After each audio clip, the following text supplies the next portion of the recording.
No intro. Just kidding.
Hello, Governor.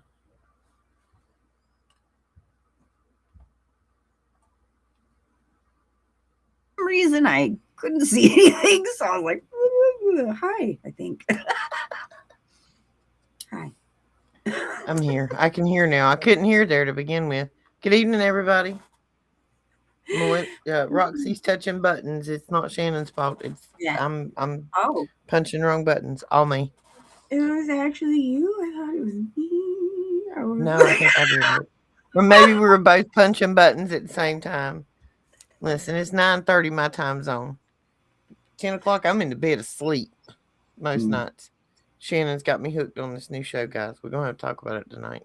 Oh my gosh. Okay. We have been down this whole train of Gateway and MK and Backrooms and all kinds of these things. And we all know they tend to all go together. Well, this show, which first off, I need to just say, what is up with everything trying to trigger us?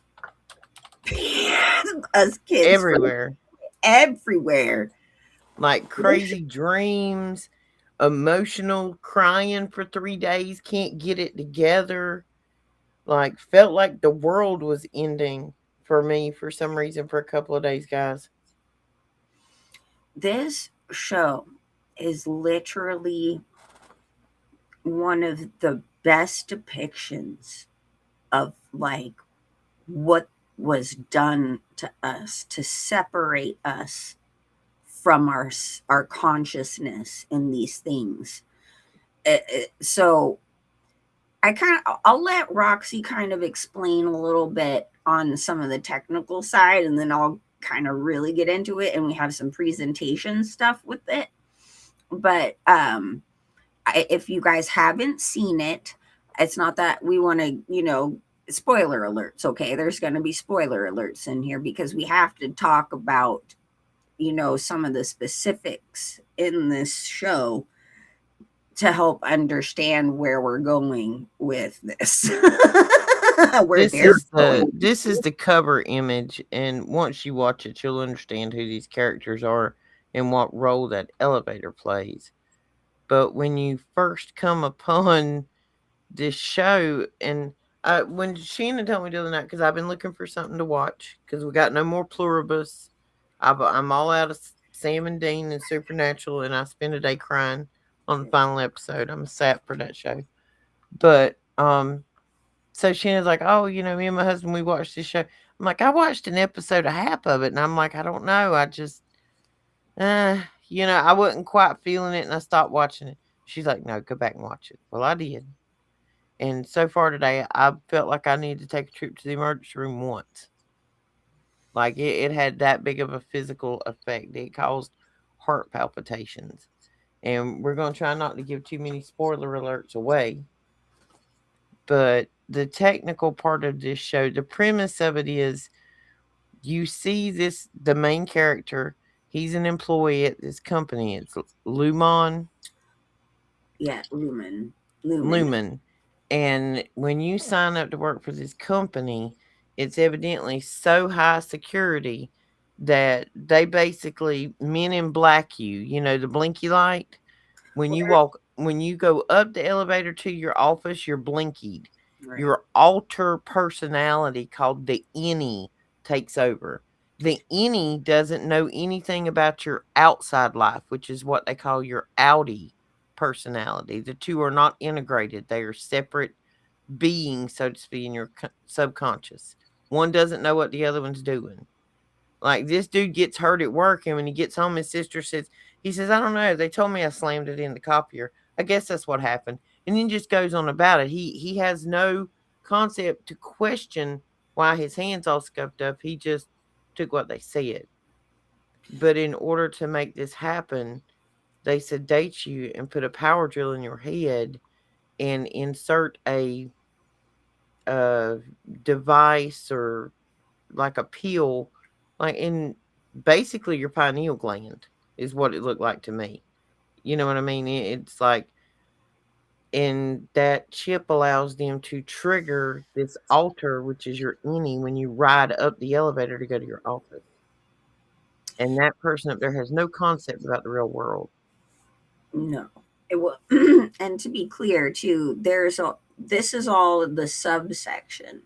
There's a whole other upper section in the main building, like in the outside part, you see all the floors. Those people are not what is it called? The show integrated.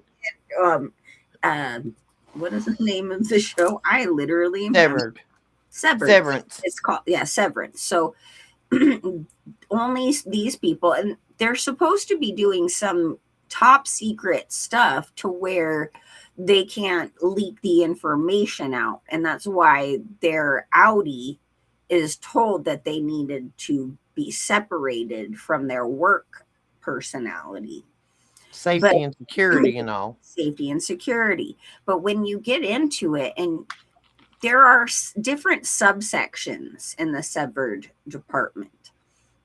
And the one they're in is in macro data and processing, right? Something like that, Something like that.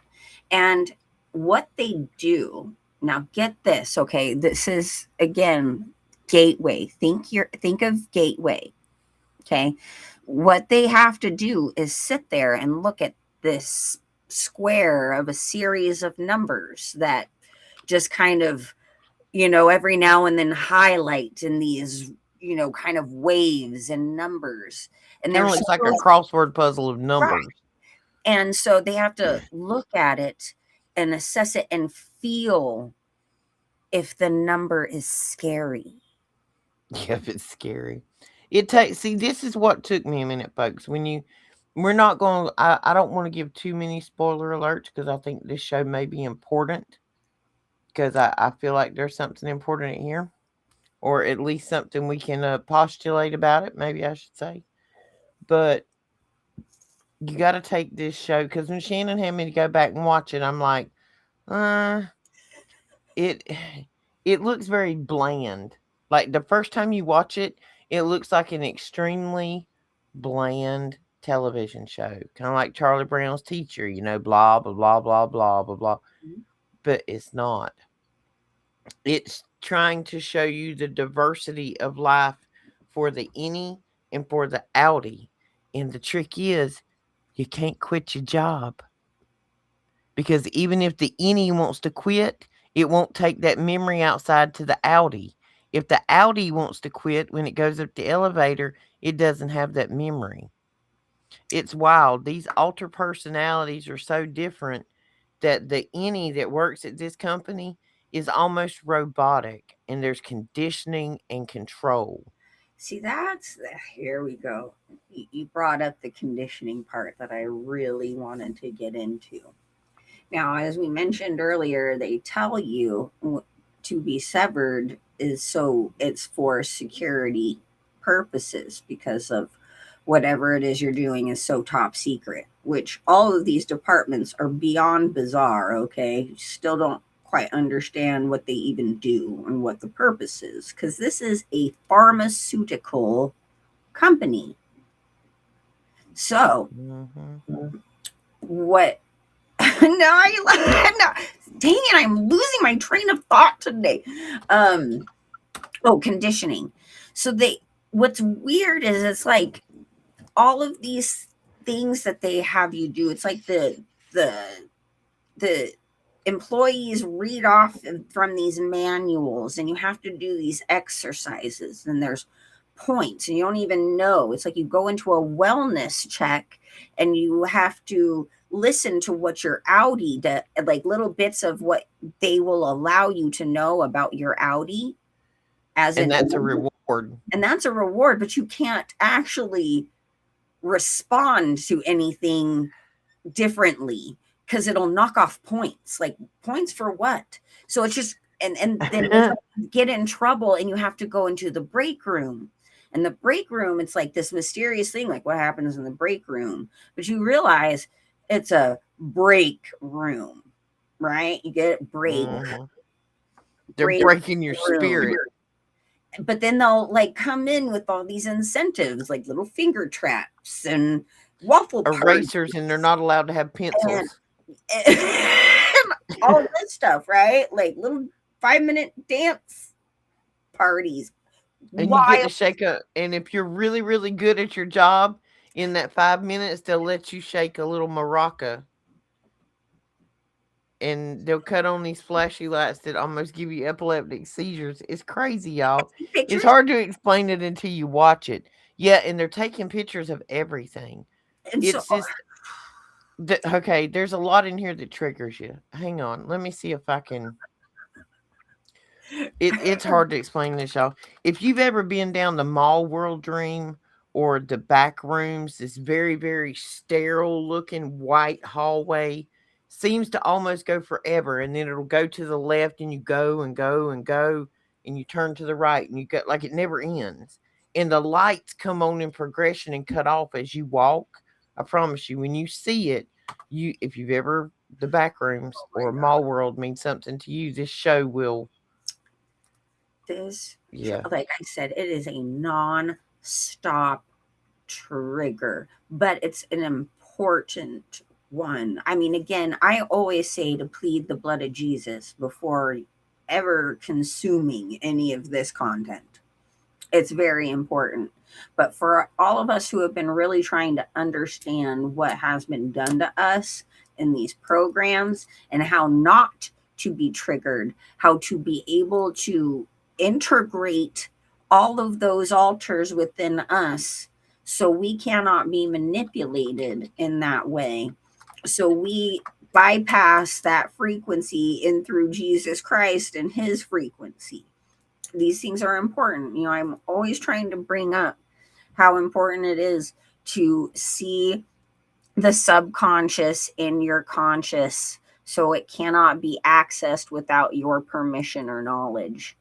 And this show is showing you how they have gone to great lengths to sever certain parts of you, sever and compartmentalize so you cannot access it in your everyday life.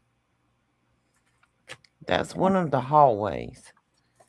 And it goes and goes and goes, and it's just they've got everybody in there so compartmentalized and so conditioned with this any personality. The any personality doesn't really know anything about the outside world. It doesn't know anything about a poet like Robert Frost or anything like that. It's an intellectual. It just really has no personality and no knowledge of, I don't know how to explain it. It's robotic. Well, and they go at great lengths to keep it so sterile. There's no way to get outside things within it. And at one point, there is a part where an item is somehow brought back. I'm not going to say how because it's kind of important for you to see that. But it ends up in this space and they all end up seeing it and getting access to it and start reading it, and it helps to start liberate their mind from the constant enslavement that they have been conditioned into to believing that, because it's all they know. They literally leave work and then a second later they're awake back in the office. That's their whole life. Yeah, the any has no concept of the outside world. It literally, like elevator door open to door closed, that's all it ever remembers. It doesn't remember sleeping or eating. Oh, did you notice that when they're at work, if they're good, they get 2 tokens for 2 pieces of food out of the vending Yes. machine that is generic. It just says Lulimon or Yes. Lumon, whatever it is, and they can get a glass of water. Like that's it. They don't go out to lunch. This is what we're saying. They're basically locked in a building decoding these numbers all day. And all of a sudden it's like they hired this new girl and she's a little divergent and she's not putting up with this stuff and we're gonna ask questions and next thing you know she's poking the bear and then they sneaking off and they get in all kinds of trouble. And they find goats. I'm telling you, it's a wild show. Well, and here's another thing too, right? How I mentioned there are other departments in the Severance region, but they are so compartmentalized that they are told, each one of these departments are told all these horrible things about the other departments, that they're like wild and crazy, did some kind of coup, that was They're so, insect yeah, people with larvae. yeah, I mean, just lie after lie to keep them separated and segmented, Imagine that. right? To tell them that red and blue are different. So this way they don't ask questions because they're supposed to stay in their little compartment and just do their little job.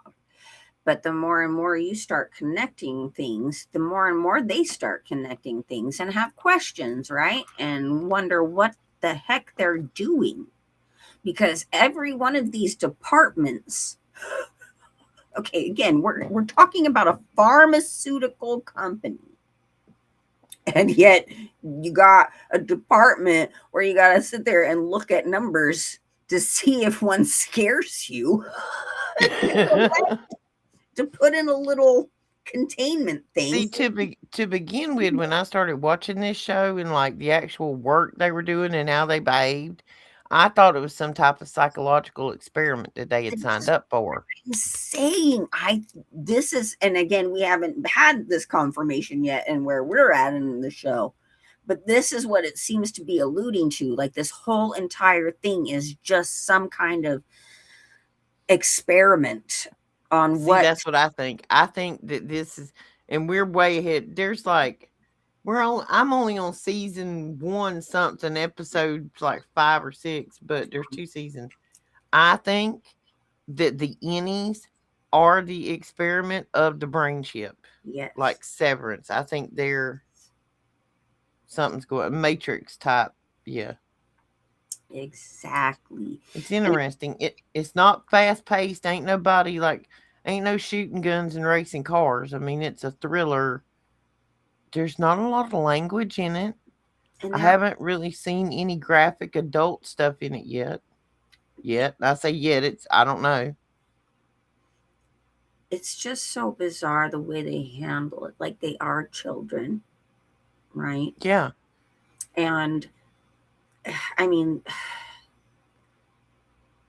the thing that the thing that is so important to understand is that they are showing us this so much more, and it's like they are really triggering us because I know this black awakening, Rust Istar's black awakening. I shouldn't say Rust Istar, but he's the one who's been the most out and open and expressing what it means and what it is.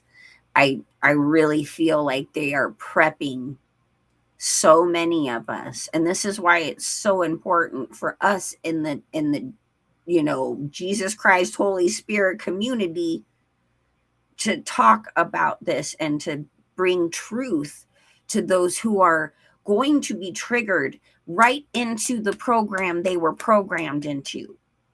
And it's happening. You literally can see it all over the place. I mean, it's like every time I hear more and more testimonies from people who are remembering their programs, they are spouting off the program put in there because they're any their real self, the real truth of the experience is trapped in there and doesn't know anything on the outside, doesn't even know how or how even to reach you until you integrate all that and put it together. I don't know. I kind of, sorry, I went on a rant. sorry, I forget my keyboard does all that clicking. I need to mute when I'm typing It's to okay. the crowd. I want to take one quick second. This is because, lately I've been super emotional and very vulnerable about a lot of things of my childhood and my past and experiences and, you know, and these programs. And I was given some photos from, childhood from my mom about a week ago. And I just kind of was looking through them today. And it just, I'll just show you. Okay. So, right about this age, I'm about 3. This is when I started going to preschool. This is when the program started. And you can see the light and joy and happiness in my expression. And then you get to a year later. And you can see how closed off and shy and just afraid to even show my smile. This is a year later. So I just kind of needed to show a visual, like it's there. You can see it in our children and us as we grow, and it's in the pictures.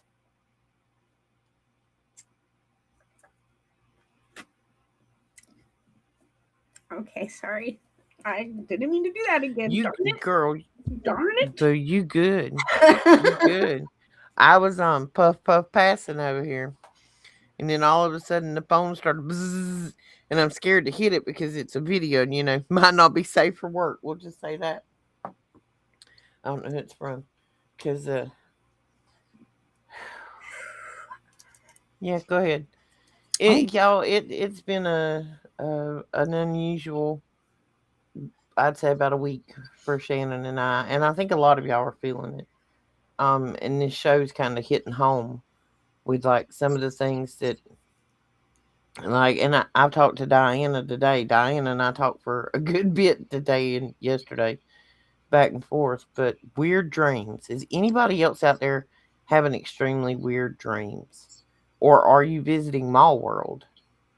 Because see, this show just triggers us with, and we're going. I don't. We don't want to talk about the show too much because we want you guys to go watch it. And we might go through it some more because there's different things that are coming up as we go. So if you guys want to do this like a book club, it's on Apple TV. It's called Severance. Um, it's a very unique show, but we won't give too much of it away. But it has an extreme similarity to Backrooms and Mall World and how they're conditioning this alter personality that is called an innie who has no idea about the outside world or real life or like this dude's in there at work all day for 8 hours. I guess 8 hours. He's got family on the outside. He's got a sister that's pregnant and has just given birth to a baby. Like, you know what I mean? They don't have any percent. They know that they have an outside personality, but they don't know anything about them other than they share a name. Same body, same whatever, but the brain is completely flipped. Yes, Diane, the dreams have been bizarre. Mine has been about something called a Braxis. I haven't quite figured out this dream yet, but it keeps repeating, and it was predominant enough that when my feet hit the floor this morning, I recorded an audio to Shannon that says, "Hey, this is what happened. I've dreamed this 3 times in a row. I'm going to give you the details in case I go back to sleep. When I wake up, I don't remember it." So I sent it to Shannon. She was awake. She says, "We'll talk about it in the morning." Well, when she gets up and we go to talk about it, I was going to go back on my side and listen to my audio recording. It's gone. We screenshotted each other. She has it. I have It's it. not in my text chain anymore. It's crazy. I was like, should I play it? No. I haven't heard it, and I don't know what kind of bumbling idiot I sounded like before daylight this morning with this crazy dream. It was wild, Joe. I had this dream. I've had it 3 times now. And there is this, um, I don't want to say it's an entity, but I don't know. I see this like the United States from a 50,000 foot view. And this thing that I see, it's almost kind of like wispy. You can kind of see through it, but not all the way. But you can tell it forms something, something, somebody, and they're like looking. But this map of the United States, which is actually the physical deal, but it looks like a map to me. You can see that funky pattern where that eclipse hit. And I'd had it 3 times, same dream, and it was like I was a third party observer at the same height that whatever this thing is. First 2 times, same. Third time, all of a sudden in the third time, it turned its head and called my name. And I woke up and it freaked me out. Like, I picked up my phone and I'm like, "Shannon, I know you're asleep." I didn't want to forget it. But yeah, stuff like that and very, very emotional, especially over things that would not normally send someone, to that extreme. Like a TV show that came out 10 years ago and I've seen 13 times. The last episode comes on, and I mean, it messed me up for hours. It's not like I didn't know what the ending was. I couldn't even understand in my own mind, knowing that I knew, but I couldn't get the emotional overload to woe up, if that makes sense. It just, a sad song come on the radio and I was just all to pieces. Like, I'm not a crybaby. I'm not a crier. And I felt like a blubbering idiot, and then the water went out, and it was rough. I'm a crier, and I still feel like I'm a blubbering idiot right now, so it's okay. It was just like, it was on emotional overload.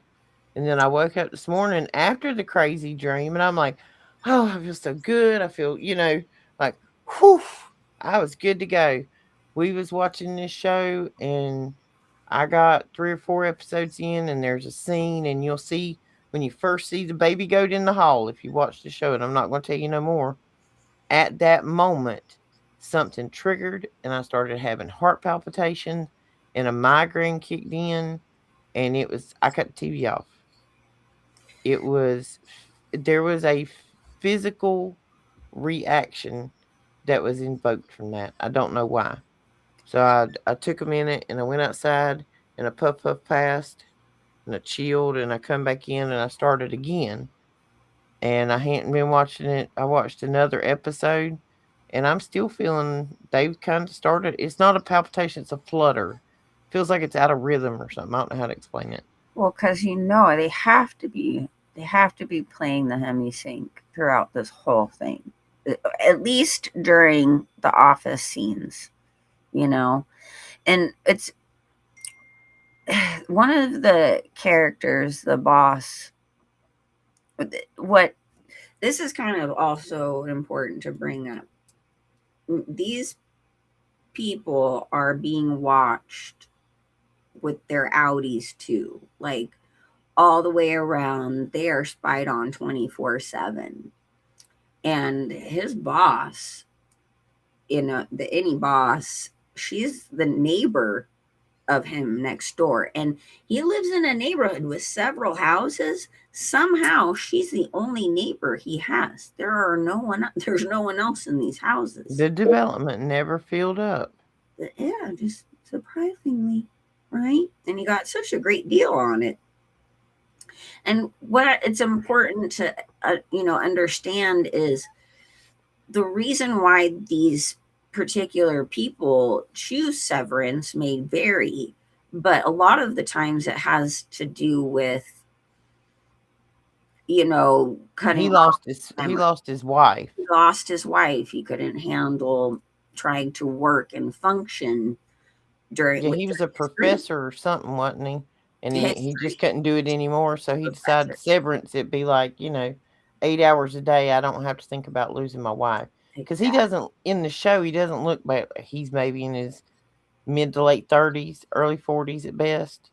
You know what I mean? And he's lost his wife, and life got too lifey for him. So he elected to go into this program. He elected to go into it. And when they go in, the first time they come in, it's like startling, it's shocking because they didn't know what the experience was going to be.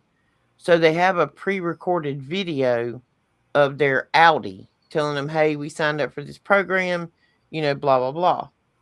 And yeah, there's a lot to it. It's a lot. It's a lot. It's just handlers. It literally hits on the nail on everything, like every little thing, all in succession. And guess who is executive director of this show? Ben Stiller. And we know Ben Stiller's father's been in Hollywood for a long time. Ben Stiller's been doing things for a long time, since the 90s. And And he's made some really crappy movies and made some really big money off of it. exactly, just like Adam Sandler. Mm-hmm. Sold to Netflix. But we won't go there. Anyways, it's fascinating that he is part of directing this, because he knows. It's like these kids who grew up in this stuff, they know. They're all part of it. He knows. And so this information, aside, yes, he didn't write it, but he knows how to make it feel for you. He knows how to trigger you in his direction. And that said a lot to me. Yeah, and I'll lead everybody in as to the first thing that came to my mind when I saw the goat. Now, why this has always had this association for me I don't know. But when I see a baby goat, I think of Fort Bragg. When I think of Fort Bragg, I think of the whistleblower that come out about men who stare at goats. That movie's not just a movie. That was an actual program they had at Fort Bragg. A true story. Yeah. But why, when I see a baby goat, it triggers a Fort Bragg memory to me? And if I think about Fort Bragg too much, I like have this moment, and I don't like having those moments. I wanted Integration. I wanted to read something to you real quick. Go ahead. In my hometown, which is a rich place called Twin Peaks, creepy, but anyway, Abraxas is the school where they send the troubled kids, and it's always freaked me out driving by it. That's from Rye. Mm. I just thought I'd tell you before I forgot. Well, see, we looked up Abraxas because this creature that was calling my name in my dream, I don't understand why that I know that its name is Abraxas. And when I woke up, I could visually see it written, like it was written on something. It was strange. It's Abraxsis is the way you spell the Abraxas.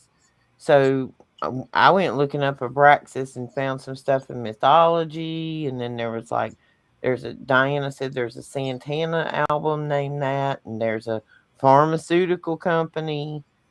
A few things I don't know. It was just wild, y'all. And like all of a sudden, I'm getting lots of what feels like to me giblets of things that I've dreamed before and I didn't remember. And I'm trying to figure out how to separate some of it because it seems all jumbled up. Like, I don't get why I'm understanding this or So, remembering it, maybe. so you were saying though that Fort Bragg, right, which is where this whole men who stare at goats thing took place. You're you're saying too, right, that and this is right where you're at. I know that Daniel went there, he was stationed Basic. there. You had encountered at least one time at Fort Bragg when you were a child, and that goat scene really hit you hard, right? Yeah, So that's what I'm caused the heart curious. palpitations. I am curious as to how much that program extended to maybe children also, and more into that as well. I don't know. That goat definitely bothers me. I feel so bad for the goat. I Hmm. don't I have this um like pain for the goat. I don't think the goat story ends well, if that makes sense. That's like how it plays No, out in my brain. I when just don't. you go into, okay, I'm sorry, I have to say this, okay, I'm not trying to spoil it, but you do find where these are where there are more goats, all of these baby kid goats, Mhm. and there's a man feeding it one at the bottle, literally freaking out, like they're not ready yet, you need to go, they're not ready, you cannot take them, and he's like freaking out and literally having like an emotional breakdown telling him to go, you cannot take my babies right now. Like it was that I lost it at that point. So the goats triggered you too. Oh yeah, that part especially.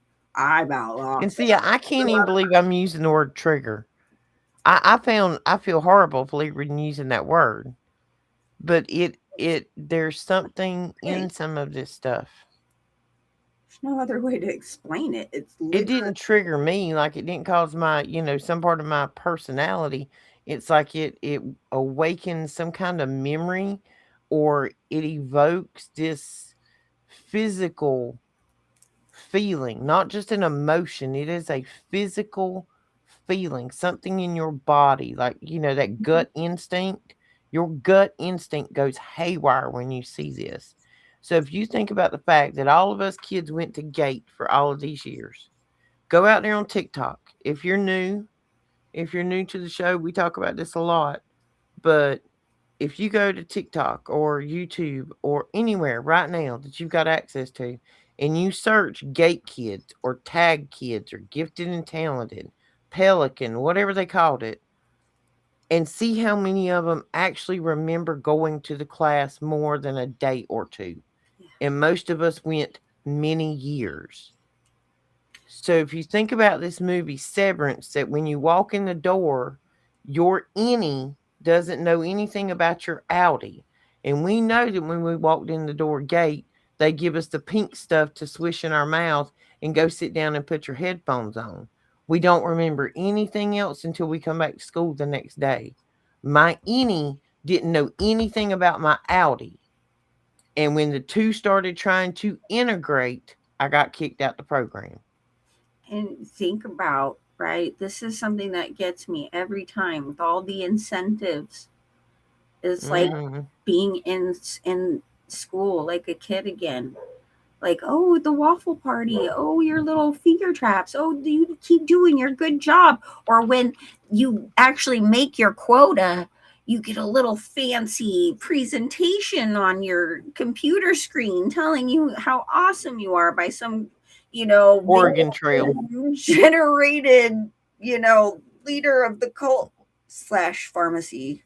Right. Like the rewards they give these grown ass adults that are basically locked in this sterile room doing word scrabble all day. Like their reward for a job well done is they give them one of those little rectangle pencil erasers, but they're not allowed to have pencils or pens. They don't write.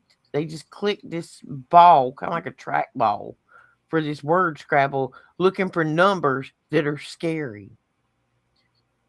It's That are scary. scary, scary numbers. You have to feel it. This is what I'm saying. This is straight up gate NK. Like how many of these random things that we had been given, these activities where you have to feel something when you look at it, or tell Put us it in what the the envelope color and see if we is could for this feel what it word, was. Yeah. or put together this abstract puzzle. It's like, oh my gosh, and then you get your little gold star, or your little or your little trinket, or the day you get to have a show and tell. That's another one where they're allowing you to bring in some of your outie world Yeah. into your innie world to keep you going As and a treat. incentivized to keep on plugging away for them. Mouse in a All in maze. this. It's all in it. And this is the thing. This is the thing. And I think this is what scares me when I think about this any outie in the gate program. When you see this show, guys, the people that are innies, that when they're at work, they don't remember their outside life. These innies, they could be in there torturing kittens. Their outie wouldn't know anything about it. The innie is so ignorant of the world that it will do whatever it's told for a gold star. So it could be in there torturing kittens and it wouldn't know that it was immoral or wrong or sinful or anything else. It'll jump up and down basically if you tell it to, that it's in the manual. What these people don't understand is these people put a safety switch in this chip in their brain, and when they go home at night, if they need to talk to them, they can flip a switch and flip their altar on and off, no matter where they're at. Again, complete and utter control without your ability to access it yourself. Free will. Mm-hmm. Imagine that. They're trying to take away free will. This is what compartmentalization does. This is how they're able to put in altars, which altars is just another term for demonic entities. Absolutely. So this is something that is relative to a lot of these like NPC characters that we see, because there are those in the industry that are born with a soul and they get put in these things. They're their soul, their being gets put in another cage while these demons get to utilize their flesh. There are those. And then there are the ones that they just are demons and they keep trading out bodies. I mean, there are variations of these things. But the fact that they know they can take your consciousness and put it aside and trap it in something else. It's called soul transference. They have rituals for this for forever. The grimoires talk about this. There's these kinds of things. But now when we're coming into the technocracy that we're coming into, and these Starlink things and the data centers, how do you think they are going to trap your essence and put you in this metaverse, in this backrooms hellhole? Excuse my language. That's what it is. With RF frequencies. So it's like Wi-Fi signals. it's so important to integrate your brain. This is what belongs to Jesus. This is our Father in heavens. Our brain, our mind belongs to him and him alone. And they keep trying to take that. So it's time to integrate yourself back in, become whole in the Holy Spirit, become whole through Jesus Christ. So you can see, and you know that they cannot infiltrate and just reach into that subconscious and that program that they've pulled out by any means, by any frequency, by any subliminal nonsense, by any hemisync noise. You want to make sure that your brain is fully back to God. And that's a process. It's a healing process. And Jesus is with you 100% of the step of the way. Amen. So many of us kids, guys, they're going to wake up to the program, right back into that back room space, right back into that office. And my sister is, I won't say that she's asleep. She's somewhat awake, but she won't talk about it. Like anything conspiratorial, she's out. She's out. Her husband, they've been together 17 years. He was awake from the beginning because he was a farmer. For some reason, farmers are wide awake. Always have been. And maybe it's because they saw the corruption in the food supply. But we were in Gate together, and Shannon and I have talked about it. We are not biological sisters. We have been best friends since we were preschool. And I say next door neighbors. Now, I lived out in the country. You could ride a bicycle to her house, but it took a minute. You know what I mean? It weren't like you was walking next door and knocking. No, we talking, it's 3/4 of a mile to her house. We could flip our bedroom lights at night if it was dark and see the blinky, way across the field. But she was in all those classes with me. And even though she won't talk about any of this, what I've got out of her is she essentially remembers the same exact 2 days that I remember. And those were because we had outside activities. They were teaching us something other about survival skills. And we took a coffee can, a pair of tin snips. We got a coffee can, some tin snips, an egg, and a piece of bacon. And we had to go outside and figure out how to cook it. Like we had to make a camp stove and cut twigs. And we remember that day. But the only 2 days we remember are the ones that we were physically outside of that classroom. The only reason we remember the other one is because there was some kind of alarm or something other, and we had to go outside and get in a line. So they let us play on the equipment. That was it. Like 4 years. I remember 2 days. There's a problem there. They blinky lighted me. And I think these giblets of something that I'm seeing in succession, like a slideshow, just like bam, bam, bam, bam, bam. I'm seeing giblets. but they don't go in the same puzzle piece. Right. It's like somebody's put them in the bingo thing and just started spinning the bingo balls. My brain feels like the cage the bingo balls are in lately with dreams and seeing whatever. Well, like back in 2013, when I had the 3 weeks of visions and everything, didn't know up from down for like the longest time. It was really hard. It took me, what now, 13 years plus. I'm still on this journey of trying to piece all of it together. And I have now come to the understanding through all of this because of Jesus Christ showing me and helping me through this journey of healing and trying to understand everything that came out. But these are the things that I experienced, whether it was through the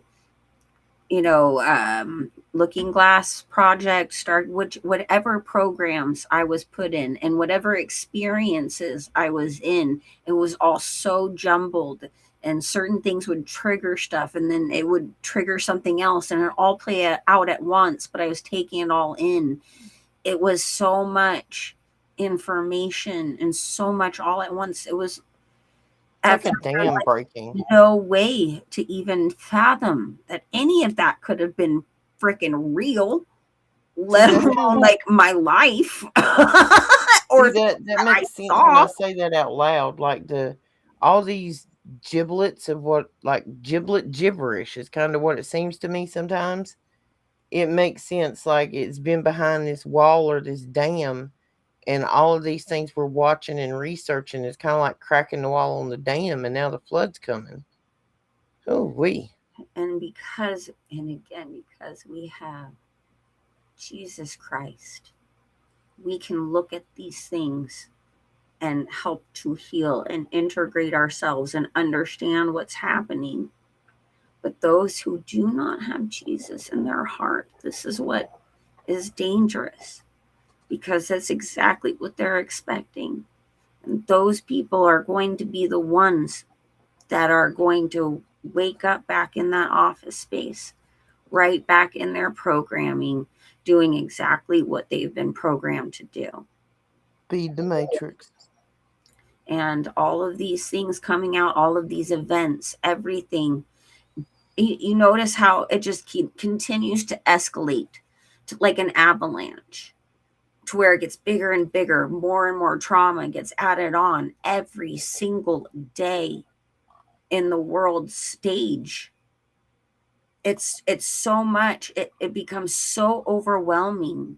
And what's the word I'm looking for? You're autistic. It's just too much. It's overwhelming, Overload. overstimulating. There's too much, and it's fracturing brains, and it's triggering programs to come out. And so I say a lot, keep an eye on your surroundings, but more than anything, pray for protection. Pray that when you go out, that not only are you protected by Jesus's bubble, but that your sword, your word of the Most High is ready for battle, and to rebuke things, and to start getting some deliverance out there. Maybe start jarring some of those demons out of these people, so they can see the truth for what it is, so the veil can finally be lifted over their eyes. That's all I can say. I'm sorry I went on a dang soapbox again. We're good at soapboxes. We are. I need a We're good at soapboxes. sign back here. We're not soapboxing, folks. We're so short. We need a soapbox to stand on so the people in the back can see us. That's for sure. We are height challenged. We are vertically challenged. Yeah. Vertically challenged. That's what we're going to call it. And from now on, everybody in the crowd, all of us Gen Xers, that OLD word, old, we will no longer be using that. because of when you speak, your mind believes everything you say. Your mind believes what you speak and it will act upon it. So if you say that out of your mouth, you're not helping your body. So from now on, we just gonna say we seasoned. Seasoned.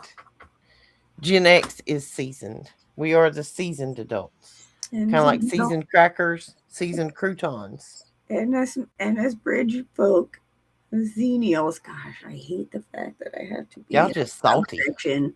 Y'all It's just stupid. salty. It's stupid to feel like you're in this little subsection. It's like, wait, okay, you got all this cool like length of time for all these generations, and then you just get this tiny little blip where they're like, you're not really that guy. You're not exactly that guy either, but you're like a good in between. Oh, okay. Okay. We're just here. We're not really trying to cause a ruckus. Although I'm curious as to if anyone has seen any of these things about the 144,000 frequency in this certain time period, like from this like mid 70s to mid 80s. There's this time period where people who were born in that time period have the frequency of 144,000 and whatever numerical stuff it is, which I'm not really good at all that. So I always take it with a grain of salt, but I did find it to be interesting and fascinating. But I don't know how to take that. And I'm curious if anyone else has seen those. No, that'd be something I'd have to look into. Yeah. I was trying to keep my nose out of the RH negative rabbit hole again today because me and Diana was talking, and she was like she didn't know what her blood type was, and I don't know if anybody knows it. If you don't know what your blood type is and you would like to know it, you can go to Amazon and you can order a test kit. It's like 10, $15. It's simple as pricking your finger. What it comes is it's a cardboard card and it has four, like you see the ink marks. It's four circles about the size of a quarter. And each one of those, it's like kind of like the glue on the back of a postage stamp is on the circle. It's got some chemical in it that tells you what blood is. And you just take and, you put a drop of blood on each dot. You prick your finger like a sugar tester. And then there's a little slide you lay over it and you give it a few minutes and it'll coagulate in different particular ways. And you look at it. It tells you what your blood type is. I'm not going to say that it's as accurate as a lab, but it's pretty good. Yeah, it'll give you the basic run of the mill. But if you are like, say, a golden blood or someone cool like that, And RH null. Yeah, you might have a hard time. It may not be. Yeah, it won't work on that. It'll work on positive, negative, O, A, B, A, B. Yeah, and apparently the only way to get a lab test is if you are a rich person. And Diana doesn't like blood. So Diana has informed me the only way she's ever going to know is if somebody sneaks up on her and pokes her finger. And she says she may pass out. So just tell her when she wakes up what her blood type is. I don't really want to be socked in the face, so I'm good. I'll leave you be on that one, girl. Diana may never know. She don't want anything to do with blood or needles or anything. I told her, I said, Diana, I said, I went to an autopsy one time. She said, ooh, no. She said, I'd have passed out. I had the opportunity to go to one. I went. It was interesting, but I'm a nerd anyway.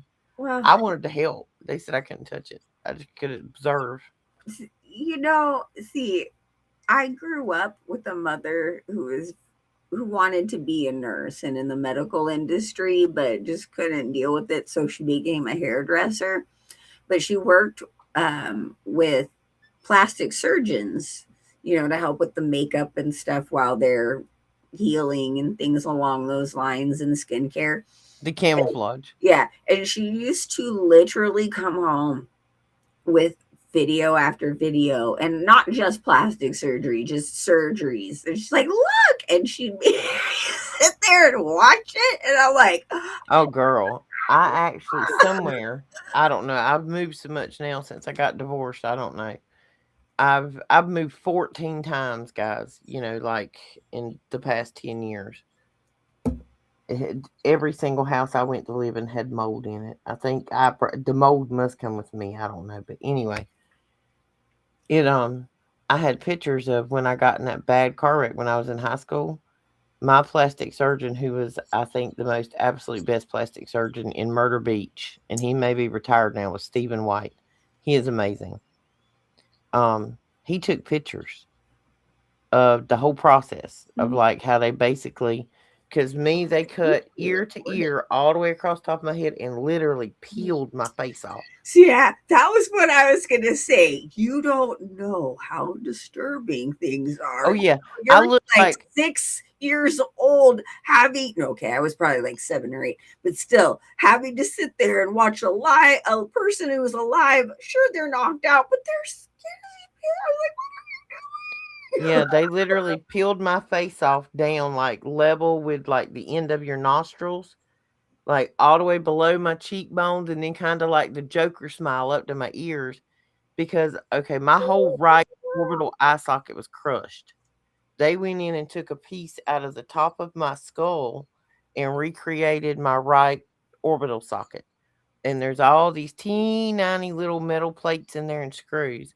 Well, my nose was broken in two places, so I have two plates to hold it in position.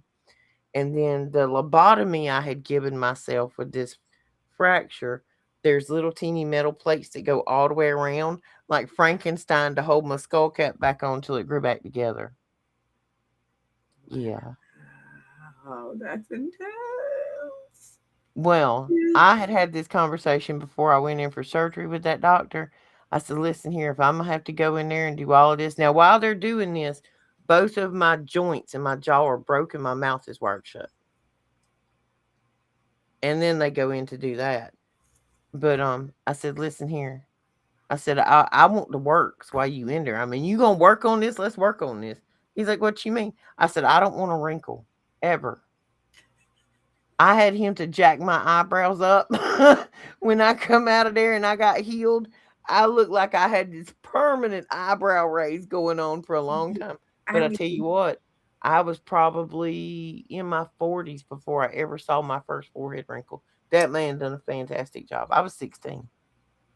nice. His facelift held up for a long time until the skin just started like, no, we can't do this no more. You're 50. It held good for a long time. Yeah, I just, you know, we were also into watching like pimple popping and stuff like that. I know it's super gross, but we're in cosmetology, which also includes esthetician work, and that stuff is fascinating to us. Kind of fun. Some people like it, some people don't, but the surgery stuff I could have dealt without. It was a little traumatizing. It's probably, I mean, aside from many other aspects of my childhood, that was just one more on top of the trauma train. Yeah, that train has been a long train. All Trauma. right, everybody. Diana, Truth Co-op Diana. This is her page. Diana tends to always be surrounded by orbs, UAPs, whatever you want to call them, whatever your preference is, because evidently we have to be real preferential anymore. But you won't be able to hear it because we're in separate tabs. Hang on. See, I don't know why it does this when I try to play a video. Let's see if I can.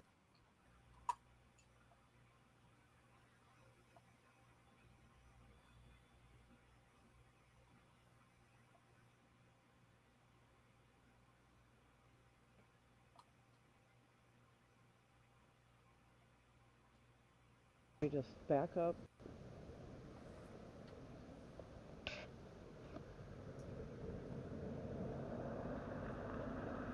There he goes. Yeah, he's going due south, this one. A moment ago, I had one going in the opposite direction. Almost exactly. Oh, whoa. He looks like he's going west now.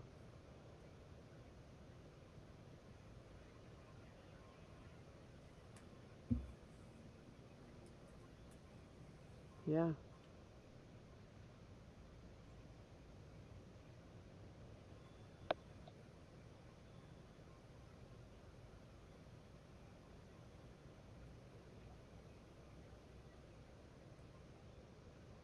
Did you just see that thing change It shape? is about 10:30 p.m. I have two other videos that happened between, say, 9:45 and now.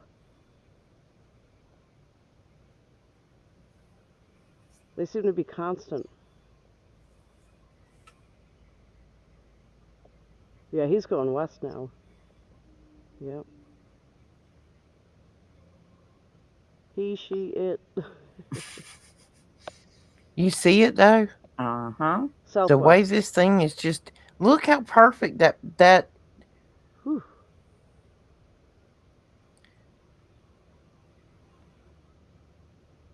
that is like a perfect triangle. Man, who knows what Even else though is it's happening if I'm rotational. focusing on this guy. It's gone vertical and horizontal, but it has stayed This one. completely in alignment. Hmm. All right. That's wild, Diana. From Asheville, North Carolina, it's Truth Co-op. I think she said she had two more.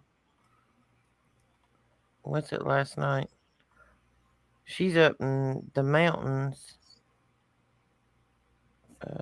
Let's see. 23 hours ago. This must be one of them. Here we go. Here's another one. Now, this one is coming from the due south. It's going north. I am facing south. In my front yard, I'm looking straight up.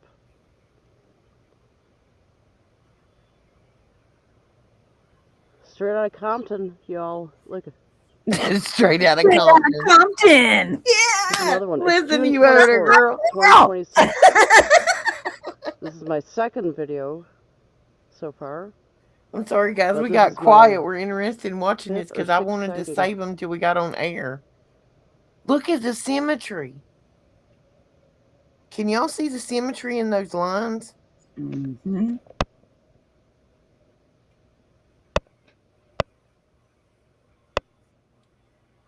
That is perfect geometry. I mean, that's wow. It's now going northeast. Wow. Yeah, wow. See, Diana, this is why I didn't watch them earlier. I wanted to wait till puff past time. Behind the trees. Y'all need to go over to Diana's channel and check her out. Like her page. She posts this all the time. Here, I'm just She walking sees across this the stuff street so I can constantly. She had a bear finish run through the yard the other day. capturing this guy.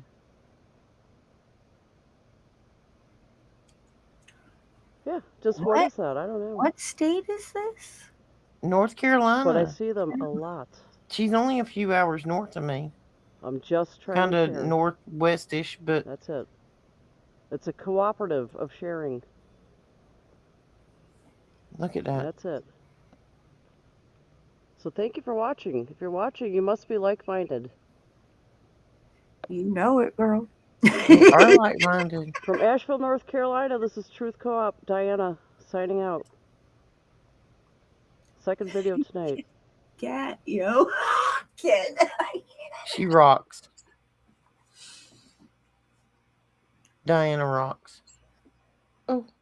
That's right. Those are awesome, Diana. That was some good photography there. I know you got a third one. No, wait, you gotta say Diana's metal. She works at copper. So you're metal, girl. That's right. Thank you for your contribution. Everybody go over to Diana's page at Truth Co-op Diana. And she's got some very interesting footage on there. She's a sky watcher. She's got a good sky view over there from where she's at. Oh, I know, girl. But I had to kick a kid off an Xbox to get that one to play. We're not fighting that 10-year-old. No. We're not. We're not fighting a 10-year-old. He's ready for it back. I had to let him have it back. I paused him. He didn't even know I kicked him out of his game. He probably just had to reboot. He might have been in the middle of a war. I don't know. But I reached over there and hit the pause button right quick. And we played your videos and I unpaused him. So, try not to be cruel, but there's too many devices around here. I am magnet. You're stealing. I'm a magnet. Stick on, baby. Let's roll. I'm going to Mad Max it. And I'm the energy in between. She's the one. She's like the lady on the Titanic with her arms out singing. Yeah, 100%. In Mad Max, the newer one, how they have him like strapped to the front of the thing, as like a prisoner. We'll just have a platform so Shannon looks like, she's on the front of the Titanic. Because y'all don't understand, like Shannon, everywhere she goes, she's singing and dancing and bopping. And she's like the happiest little Oompa Loompa you've ever seen. Now, she and I are the same height, so I'm calling myself an Oompa Loompa. Don't doubt it, because like you come up to somebody just like 6'1", 6'3", and you feel. See, I have seen people to take their, and I know we're here we go. We're on the comedy section. Squirrel. There's this girl on TikTok, and her husband is 6'4". And she's only like 5'1", and she's a little teeny thing. You know what I mean? She could hula hoop in a Cheerio. But she took her phone where the camera was and put it at his height. And then she got, she stood in front of the camera like she was looking him in the eye because she knew where his eye would be due to the camera. Then she went back and watched the video. Y'all, she looked like a 4-year-old asking for a Capri Sun to that man. Oh my God. Like what he sees of her looks like a child asking for a snack. Like she couldn't jump up and hit him in the face. You know what I mean? It's just hilarious. She trips me out. And she does her little hands and she's like, when I tell him I'm going to bust him up, is this what he sees? And then you see his vantage point of it. And she looks like she's going to kick him in the kneecap at best. I mean, it's hilarious. She was my comic relief today. That's like when my mom married Charlie. She's 5'2", and he was 6'4". So it was very cute. She's just his little chicken nugget, ain't she? Yep.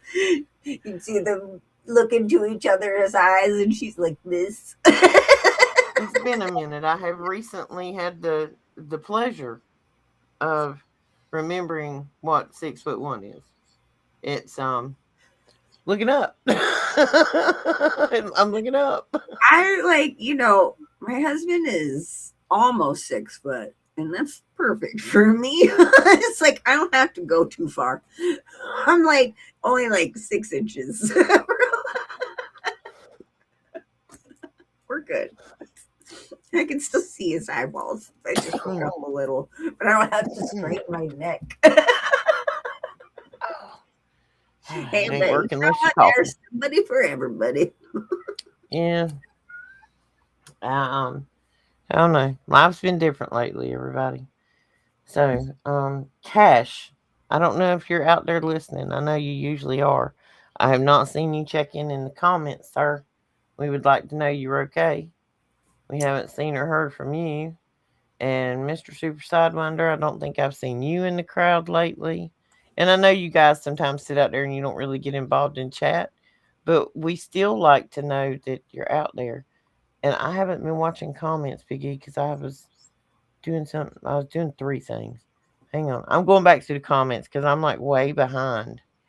Well, I just want to say a big thank you and show my love and appreciation to every single one of you who not only come on to all these lives and interact with us, but support us by thumbing up and all that silliness or promoting it, even though I know it's like no one really wants to have to be that guy, but you guys are that guy, and we totally appreciate you. I know I said that like a valley girl. I kind of can't help it, but Like, like, oh my god.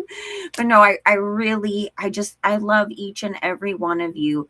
And some of you guys we've gotten to be really close with, and some of you guys we haven't been as close, but I feel like we're family, and we all may not agree. We all may be in different journeys on our walk with Jesus, but you're here, and that's one step ahead.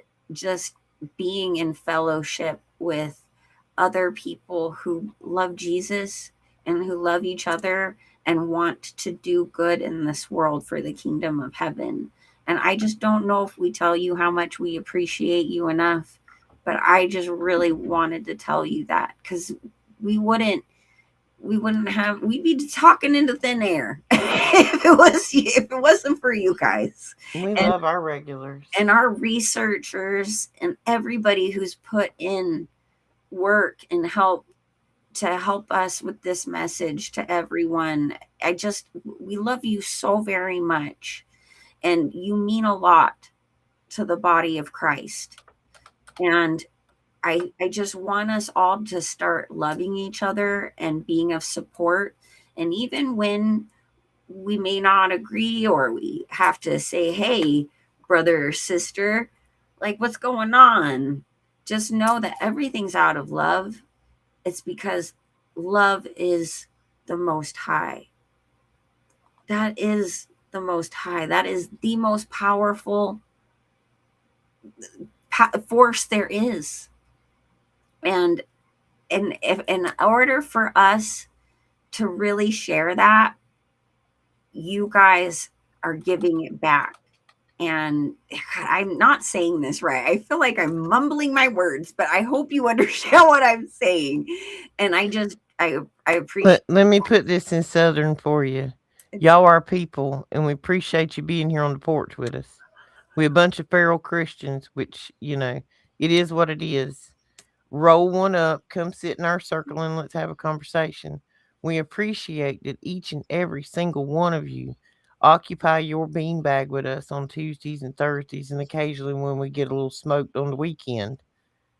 We love you guys. Like Diana, I think was it yesterday, Diana? I first talked to you today, this afternoon, or this morning. I don't know. Anyway, it's just, I don't know. Brings a smile to my face. It that here you guys are out there, and just all of a sudden you think of us and you reach out to us and you say something, and it makes our day.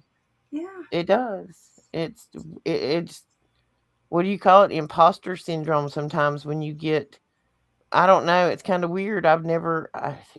It's strange, guys. Cuz like, I don't know. I'm loud. Most time people don't like me. There's like 16 people in the room right now and they're all still listening because they say I'm a B word. You know, everywhere I go, like I cussed somebody out at the store 2 days ago for being an intolerable dude in there talking about his private parts at the top of his voice in a public store where women and children can be in there. And yes, I know I'm a woman, but I'm not your average woman. And when he proceeded to stand back there and tell his friend his dirty joke, I kind of looked at the cashier and she says, "Oh, I'm sorry." I said, "Never mind, I got this." I walked right back there to the back of the store and I told him, I said, "Boy, you need to go home so your mama can beat your booty." And I didn't say booty. He kind of looked at me. I said, "You ain't raised right." I said, "You don't talk like that in front of women and children." I said, "You're a nasty little fool." I said, "Your mama didn't beat you enough." He went to open his mouth. I said, "Yes, I know I'm a B. I'm that B. Meet me in the parking lot." He just kind of stood there and looked at me. I didn't care. Hmm. I just found that to be just as intolerably rude and disgusting as I could. And everybody else just stood there with their tail tucked between their legs like they were scared to go back there and say something to this man. If my grandbaby would have been back there, it would have been much worse than that. But I can guarantee you that the other 8 patrons in that store know exactly how I felt about the situation. I paid for my Marlboros and my Mountain Dews and I rolled on out the door. Yep. Roxy and Shannon 2028. This is how we handle it. Some of these children ain't been raised right.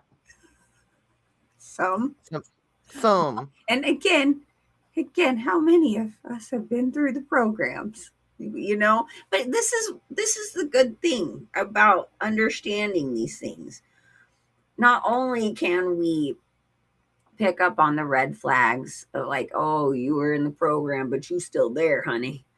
But it helps you to understand that people they're being parrots, or they're not really them, and you don't have to take things so personally sometimes, or you keep them in prayer, but that what's going on in them is this program that you understand, and you can have compassion for that at the same time, and know that perpetuating the situation or perpetuating this programming isn't going to do anything. Got to get to the root of the problem.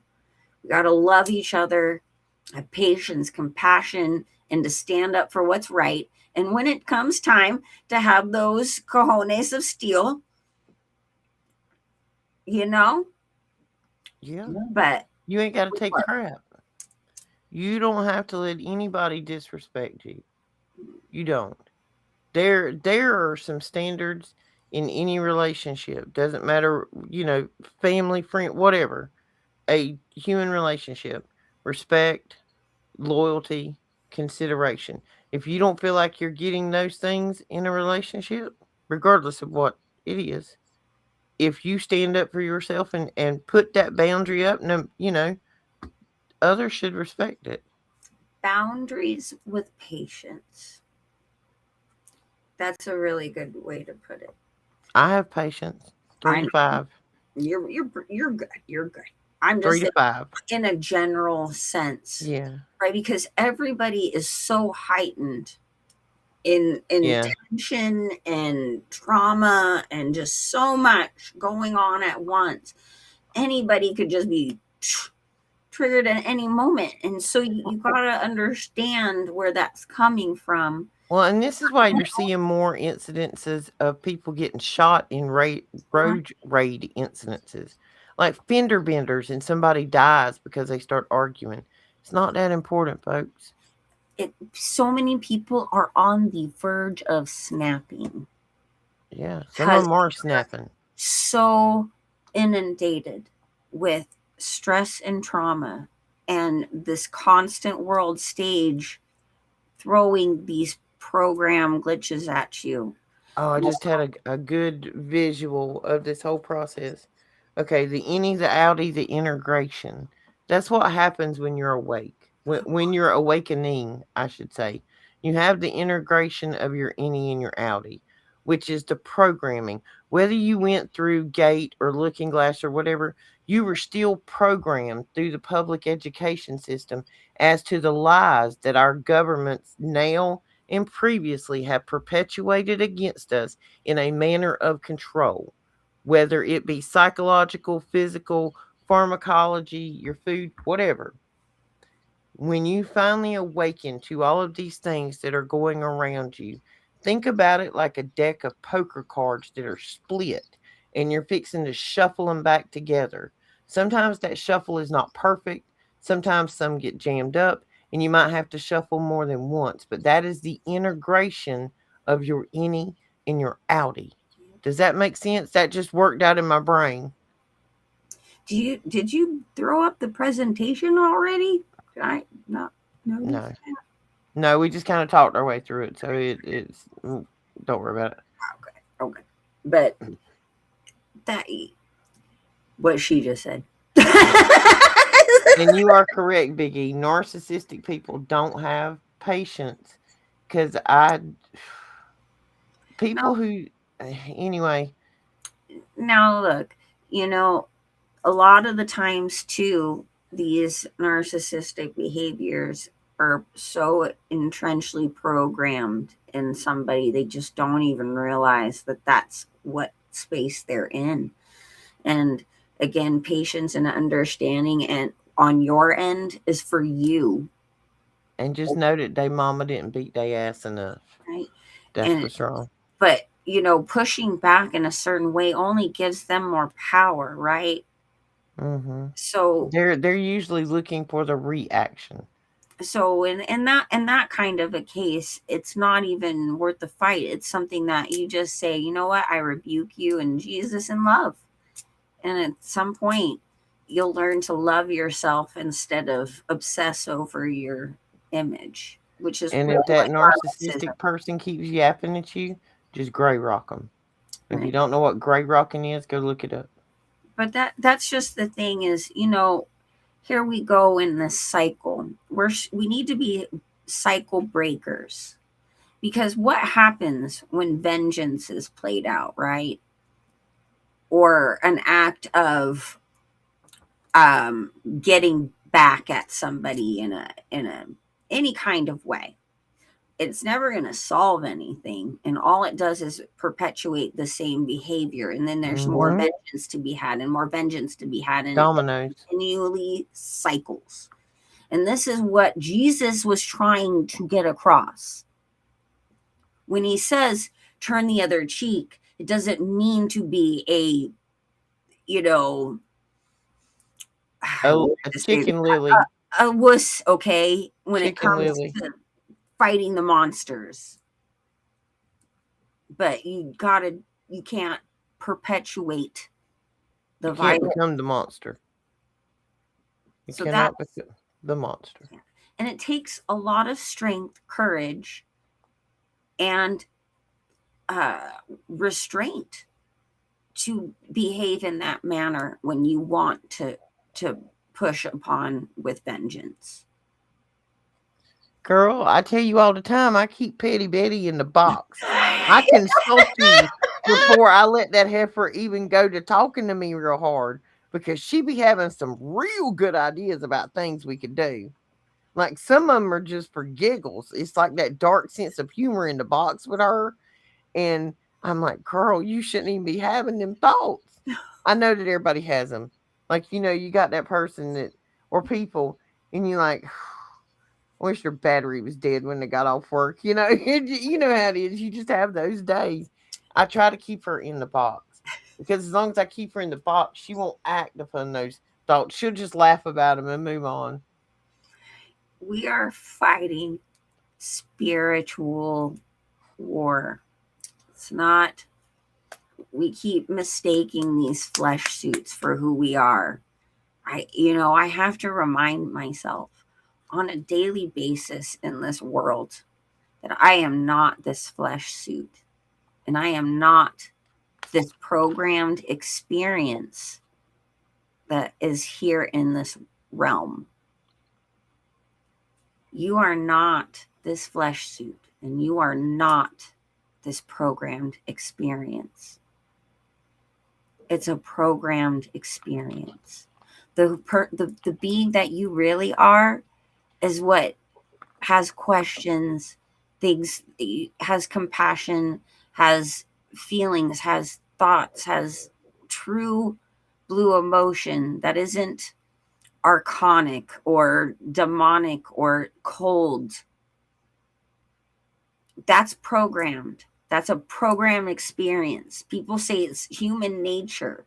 Is it? Is Or it? is that just what you were programmed? So, take that for what it's worth. But and to roll it all up, this show is the perfect depiction of exactly what we have all been stuck in for so long. And if you want to really help to integrate your innie with your outie, it's time to do some good soul work, you guys, with the Holy Spirit. And I know it's scary. I know it's scary to delve deep in there, and emotions come out and things, but just know that this is a journey that you don't have to do alone, and you do with the Holy Spirit. And there is our community to talk to at any point in time. And we all may be on a different part of our journey, and that's okay. And for anybody who's new to watching one of our videos, subscribe and like if you can, please. We would greatly appreciate it. But we also have a community board, and we should be more active on it. But life I've be been life active hard on that. lately. I've been doing good. Just saying. You have. I've been so frustrated with water around here that I couldn't stop crying for days. But we got a community board over there. We have a Discord page. It's under the Supernatural Network. Um, our Buy Me a Coffee links are below the video if you would like to donate anything. We don't make a dime. We don't even have enough subscribers for that yet. And Um, if you guys have any playlists that you would like us to share on our community board, I would love to do that. So if you could email us, or if you have a way to contact us, just if you have a way to contact us, maybe I should put up a way to contact us. that would probably be a good thing, Shannon. Hang on. Anyways, I would love to share your playlists and, get out more videos of other stuff that helps with any of this research. So I want to do that. And, if there's some certain videos that you kind of want us to check out, I think on our Discord too would be also a really great way to do that. But I'd like to get some more stuff out there, in the community for us to peruse and research together. So, it's a lot. We have a lot that we're researching all the time. And then we have teams that are also helping us to research. And sometimes it gets really hard to go through everything. I have 97 text messages that But are unopened. I promise we'll get to them because all of this information is important. And of course, we'll try and vet everything and whatnot. But I just think it'd be nice for you guys to be able to share more of, the things that you are researching along with the rest of us. So Or if you have a page and you've got content, I mean, like our regulars that we talk to all on here all the time, you got videos on there, lights, tell us about them. We're going to look at them. Like, usually the end of the show, by this time, we've all puffed past enough that we all chasing squirrels anyway. So, although this is just nicotine. Well, that sucks for you. I'm just nicotine. And for anybody that is new, this is a 420. We are friendly. Although if it is not your thing, it's totally cool. No worries either way, because we all have our different opinions on it and how people feel about whatever, and no judgment on either end. So it's not something that I would encourage for children. Just saying, not for children unless you have epilepsy and you're like on some RSO or something. But these are adult things, and just kind of wanted to put that disclaimer out there. Yeah, we try to keep it as family friendly as possible. Even that way, if you've got a kid in the background, if we talking about something, we'll talk about it. If you watch us enough, you'll understand what code words are for. And we don't have to say anything that would embarrass you in front of your child. We try to be safe for work if you'd like to listen to us there. But we're going to talk about some stuff. You might want to put some headphones on. And if somebody makes me mad, they ain't no telling what you might hear come flapping out my jaw at any given time, any day of the week, everywhere. Well, I just really hope that we all start really coming together as a body of Christ, because I'm not about this divide and conquer nonsense. So no, I'm ready for this. Let's throw out judgment on our downfalls. Let us work with Jesus on that. And I mean that for all of us. And let's come together in fellowship with Jesus, because he's refining us at all moments, at all times. We're not ever done with our journey on this planet of becoming more and more closer to the kingdom of Jesus. And I just wanted to say that because we are all on our own journeys. And I know I'm getting all soapboxy. Oh, Whatever. You know, one thing I kind of like, all right. listen, due to my mental midgetry for the past few days, what do we have coming up date wise on all of this stuff we got going on? I know we got FIFA stuff fixing the end, and we got people singing Hallelujah today, which was beautiful, by the way. That was See them. absolutely beautiful. I didn't see that. I've been with family most. That's right. You ain't watched that. You got to go back and watch that video that I our have a friend lot shared. I have to catch up on because Girl, I know. I have just as many text messages I gotta go through. As I said, we have a team, and then we gotta go through everything, and it takes a minute, but it's worth it because I love it, and I can literally research all day long. And we love our team. Like everybody's going to have different opinions about things. And that's the way this is supposed to be, guys. Nobody knows everything. And listen, we ain't all right, but we ain't all wrong neither. Roxy and Shannon 2028. See, I'm trying to program you. But everybody's gonna have a difference of opinion. And person A may have more information than person B. Or maybe person A and person B have like research interest in totally different directions. But that's the cool thing about our team. A lot of our stuff overlaps. Yeah. Some of us do one thing, some of us do another one. And some of us have experience in one thing and some in another. I still think they have me around just for security. Just saying. Oh no, girl. You are. I'm just a security. I'm the, what is it, a Paul Blart? You're the tech queen. Girl, I can't push buttons, remember? Yep. I know. Whatever. You're my ride or die. There's no way I could do this without you because then everyone would know how terribly tech friendly I am. Yeah, friendly is not a word I would put with you in tech. Quotation marks around it. But we appreciate, yeah. Big air brackets is more like it. I'm naturally blonde, okay? I can't help it. You're a frequency magnet is what you are. Yeah, it's a problem. That is the thing. There are those of us who have she is guys issues with I have watched Shannon. I watched it in the van that day. Like as she put her finger up towards the dash where the digital stuff was, you could see it receive her juice. Yeah. It was wild looking. Like you can see she's electric. And it's not, I don't think it's demons. I just think her electricity, because of her bopping and dancing all the blooming time, she's all juiced up. I don't know. Whatever it is, me and tech do not get along. Never really have. I glitch things out all the time. You see all the tech issues I'm always having. It's not even because I'm pressing buttons. You know? I literally think it's because you are physically close to it. You're frying it, girl. She's like a walking taser.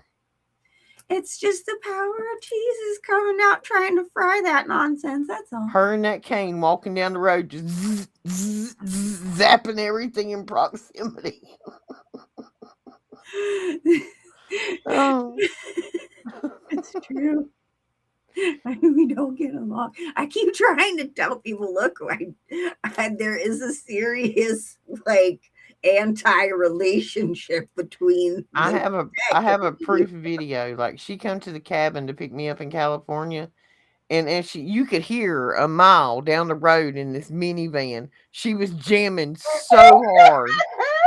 She comes flying up the side of this mountain through this parking lot that's got craters in it that you could set a Volkswagen with her minivan with ground effects on it, bumping.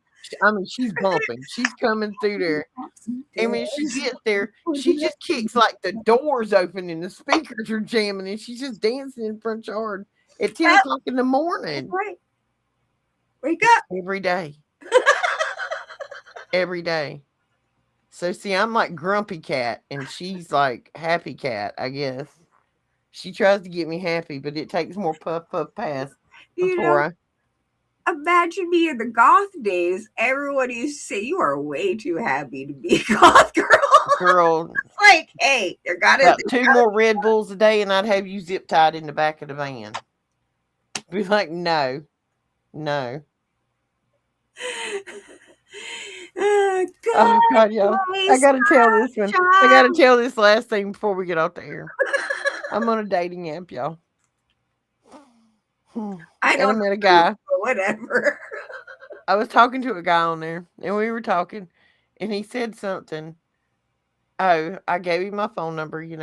This is a few days, week or so ago. I was like, it's hard on that app to text back and forth and know when the other person is messaging. I don't like being rude. I try to be observant of other people's time. If you need an answer or, a reply, I try to be timely with it if I have time. If I don't reply to you, it's because I ain't had time to look at it. I'm busy. Heifer. Give me a minute. That's Shannon. No, you done had that moment. Thinking about that right Yeah. now. Shannon and I are practicing our telepathy. But anyway, I give a boy my phone number and I said, listen, I'm gonna give you my number, but I hope you're not a serial killer. He says, no, I'm not. I said, well, I didn't think you would be because it would be unlikely for two of them to be in the same conversation. And I just got dot, dot, dot, dot, dot, dot, dot. And he come back with the best answer ever. He said, no, but what if I kidnap you? I said, I probably wouldn't fight you. I could use a hug today. I wouldn't fight a kidnapper. It was a bad day, guys. Well, see, some of these dudes on here that are like messaging off of these apps, like some of them, the only thing they have in them is WYD. I'm about one, what you doing, from telling him what he should be doing, and it should not be trying to talk to women. I ain't really dated since the 90s, y'all. This is scary. These apps terrify me. You don't know how many lectures I give friends. Nobody goes anywhere anymore. Nobody goes bowling as a group of adults.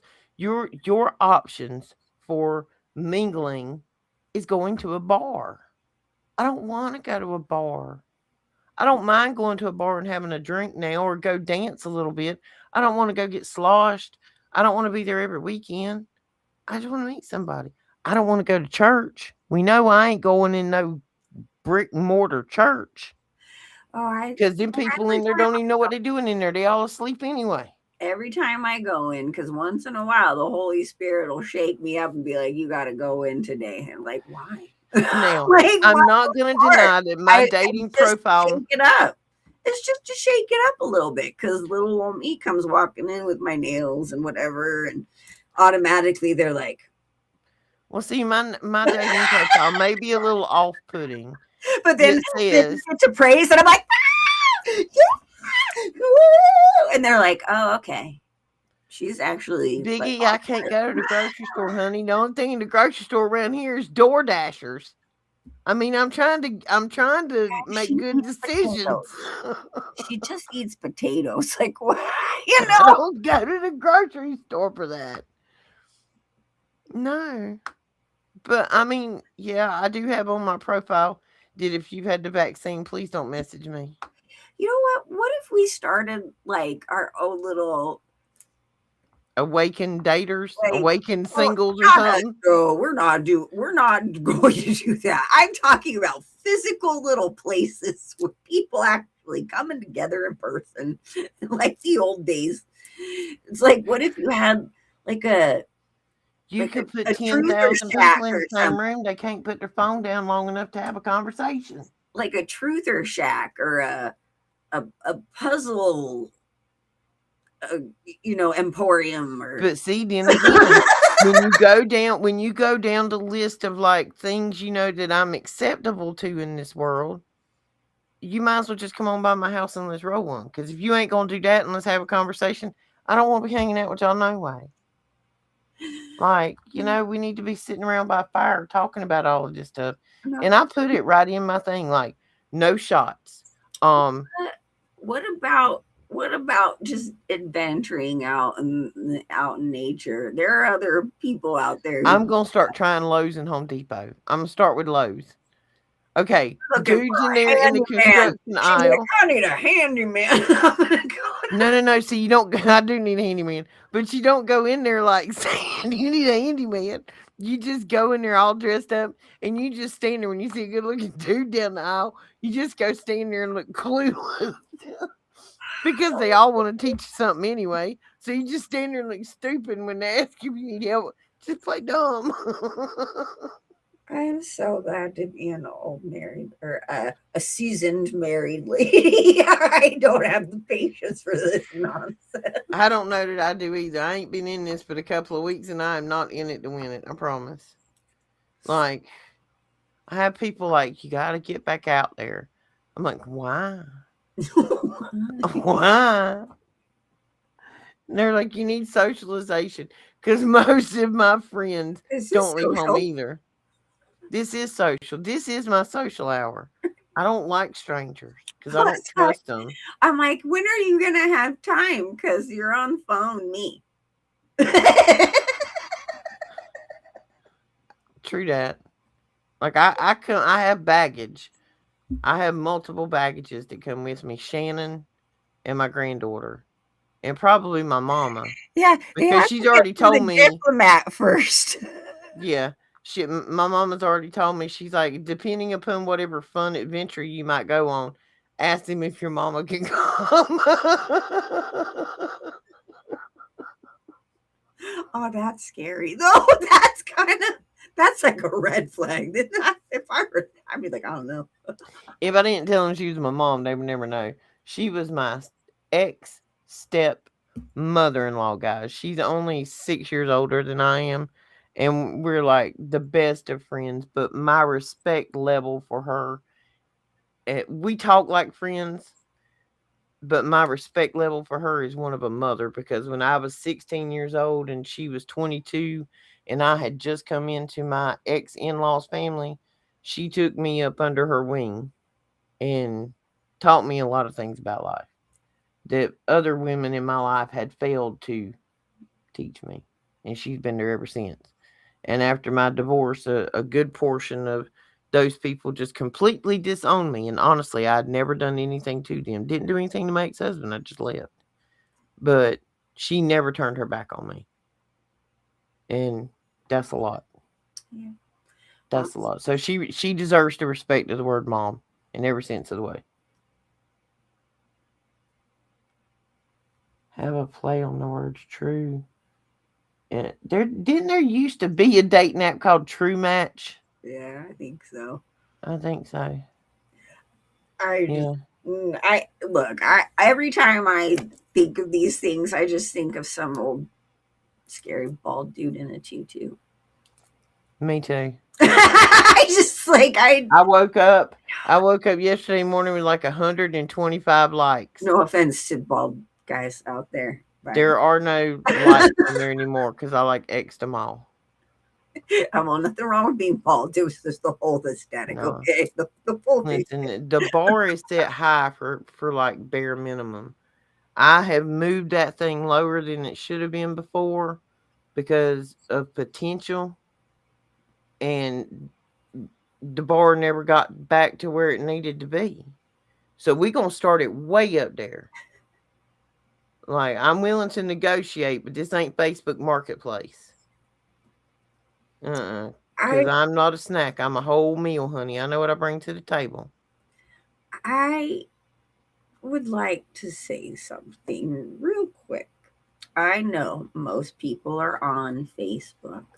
I know all of these things. Even this is a social media place, right? But Facebook and Instagram and a lot of these things, if the more and more you step back from it, the more mentally well you're going to be.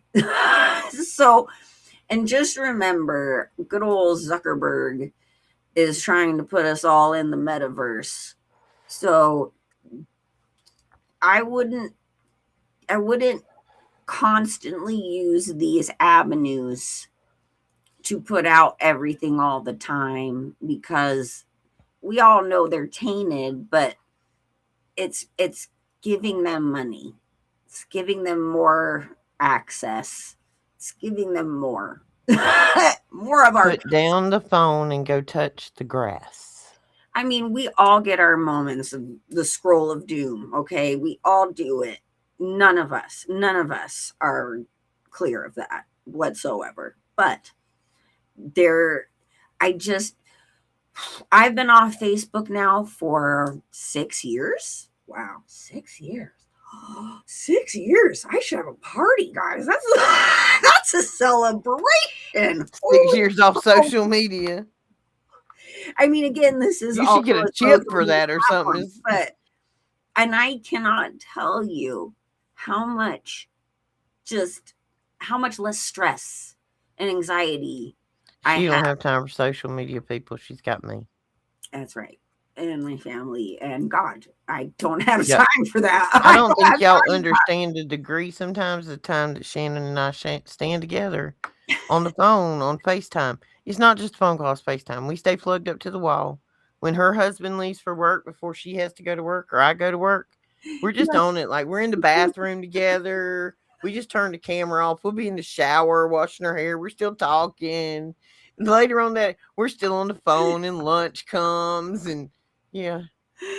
If we didn't have the ability to do multiple things on these devices, it probably wouldn't work out. See, it's just like for us, it's like this implant because like we're cleaning house and going on about our day, just riding down the road, and I'm on the dash with her like I'm in the passenger seat. And we're going to the 7-Eleven. Yeah, hey. Oh, 7-Eleven used to. But this is what you have to do when your best friend is on the exact opposite coast. Right? Like, okay, Lord Jesus, your what is that? Your sense of humor sometimes. It's very fun. Yes. Because Roxy went to California and she was not a fan of California. Shannon lives there. That's about the best thing I could find about it. Well, don't get me wrong. No, it's beautiful. It's just different. It's expensive. It is expensive. It's extremely expensive. Y'all don't even understand if you ain't been out there how expensive it is. Like, their prices are triple what East Coast is on a lot of things. It was just crazy to me to see it. And everybody always says, "Oh, but your what is it? The minimum wage rate of pay." Yeah, and I'm just like, doesn't mean a dang thing. They can pay y'all double what they pay us, but everything costs you triple. Exactly. It's not about. That's the thing. It's not about how much you make per hour versus what it costs. It's the difference in between that when you buy the things you need, that you don't have enough left to get to your next cycle of whatever it is. And I saw a video today, and we're going to go, guys, because we almost at 2-hour mark, but it said, how are they charging us to stay on dirt that our Father in heaven gave us? Yep. How did they take the fruit trees from us and now sell us the fruit that our Father gave us? How did they take the water from us and dam it up and put it in bottles that our Father gave us? Next is air, like the Lorax. Don't get me started on a cat in the hat. We are but a speck of dust in the wind. Mm-hmm. In the scheme of things, folks. That's why they took Cat in the Hat out of school. Cat in the Hat is one of those integration pieces that kicks in. Whoville. Yep. Whoville. Okay, guys, we're going to end on a good note. It is Thursday night. We have loved spending time with you guys. I don't know if we'll have a show this weekend or not. We don't like to make promises because we don't know what happens. Shannon's got family in from out of country. Yeah. She's got her family in from the Italy. Yes, my Aunt Delia is here from Rome. And yes, she is Rome. Works for the Vatican. So, but she is a very lovely, lovely lady. And Shannon's going to have an interesting weekend. Everything. Oh, no. Here's the thing, guys. You don't know.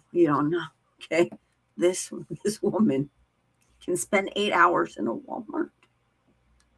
See, I've heard a lot of Europeans coming over here for the soccer thing are like completely tripped on Walmart and Dollar General. No, it's not like she hasn't been here. I mean, she was born here, okay?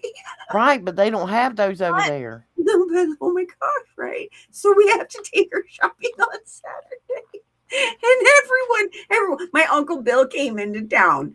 They haven't seen, like, all the siblings haven't been together in almost 23 years.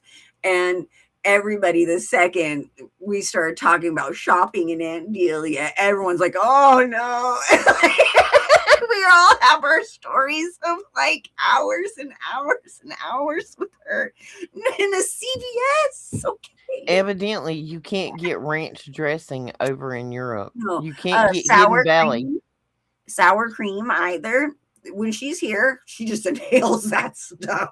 Well, like there are grocery stores up there around where the crowd's at for this soccer stuff that's going on.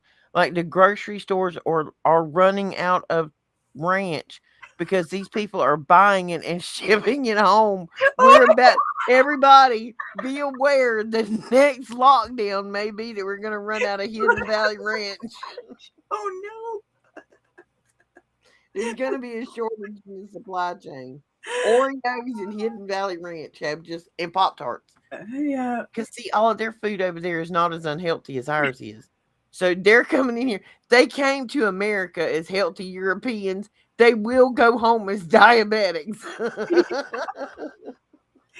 Yeah.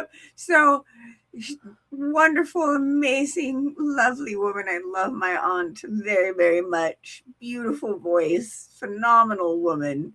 It's just gonna just pray for me on Saturday. Get that woman some ranch. Pray for me on Saturday. It's gonna be okay. I need to bring my children so I can make them take her about a little bit when I need to sit down. Make sure you take lots of pictures. A trip that long, they're not getting any younger. We're all getting a little more seasoned every day. So make sure you take lots of pictures and enjoy those memories, because one thing to be grateful for is family. Yeah. And you guys are a family. We're grateful you were here with us tonight. At the latest, we'll be back next Tuesday with some fantastic idea and maybe a little more about the show, because I'm sure I'll be running out of seasons by then. Well, yeah, there's only 2, right? Yeah, there's only 2, and I'm halfway through one. So, no, is it an ongoing show? That I didn't actually know. I didn't care. I'm so deep in now. If it ends with one more season, I'm going to lose it. It's going to be one of those convenience store moments. Shannon got to see, and most people don't notice this, and a lot of people don't get close enough to me to see this. Shannon got to see what my eyes do when I get angry. Oh my gosh. Oh my gosh. Oh my gosh. I was angry. Oh, it's like they're glowing. Like, no joke. I get Incredible Hulk eyes when I get mad. When I get like really passionately mad, if you can see the color of my eyeballs, they literally glow like the Incredible Hulk. Not a lot of people see it because a lot of people aren't exactly looking at my eyeballs when I'm losing and I'm about to swing on them. You know, they're in the guard position. Shannon didn't have to guard, so she saw the eyes and she's like, oh my God. Well, I mean, when I get really to that point too, mine are like crystal clear. Like they're almost white, and it's weird. So I get that, but to see it glow, I was like, see, I understand why that chick on the airport in the airplane said that dude beside her wasn't human. You know what I mean? I'm always terrified that somebody's going to say that about me because I have seen it before when it does that, and it's kind of freaked myself out. So I'm like, I don't think that's normal. I don't know. I've looked it up. Evidently, it's a genetic thing. I mean, it was beautiful. I was quite captivated, and especially since knowing you weren't upset with me. So I was. Well, as an ignorant 24-year-old woman who has partaken in a puff pass for probably the 4th time in her life, and it happened, it freaked me out. That's the night I ripped the medicine cabinet off the wall because it had a mirror in it. And yeah, it's a long story. I'll tell you about it later. Yeah. That was the first night I hulked out. I can't say I've ever hulked out like that, but I know because everyone who's been here, if you're new, I used to be in the new age stuff. I did a lot of hallucinogens. I did DMT, mushrooms, mescaline, LSD. And this is stuff that I chose to do, not the stuff they put in our stuff in the programming. So that already started as a child. I've been in it to win it apparently for a long time. But she's a lifer. You don't look at yourself in the mirror in those situations. It's not a good idea because things move and you see things that are spiritual and you don't comprehend that. It's just not a good idea. But again, don't do that. Don't do these things. Do not try at home. Well, the night that happened, I was 20-some years old. I hadn't smoked but a couple of times in my life. It just hadn't been my thing. And I don't know if it was just strong or what, but anyway, I told somebody that there was something on their face and they said no it wasn't, and they argued me down. So I went in my bathroom to the medicine cabinet, which is just screwed to the wall because it was the only mirror I could find. And as I was getting so mad trying to snatch this medicine cabinet off the wall, I saw my eyes and what they were doing. Girl. Shannon saw them yesterday. And to see them yourself like that, one of the first times you've ever really got really there on a puff pass, it was kind of freaky. So I try not to let Hulk come out, but I was mad yesterday, and Shannon saw the sparkle of it. Not a lot of people see that. Yeah. I told you, I try to keep Betty in the box. See, we were a witness to each other in these things. So we can actually attest to, yes, we're not just saying things out of our butts, okay? These are real things that really freaky things. Real freaky things. And we put our business out there for people to make fun of us, FYI. And if you do, go ahead, because haters gonna hate. If I got 10 today, I want 10 more by the weekend. Because if somebody ain't hating, for Jesus. That's right. That's right. And again, one more disclaimer: do not take hallucinogens.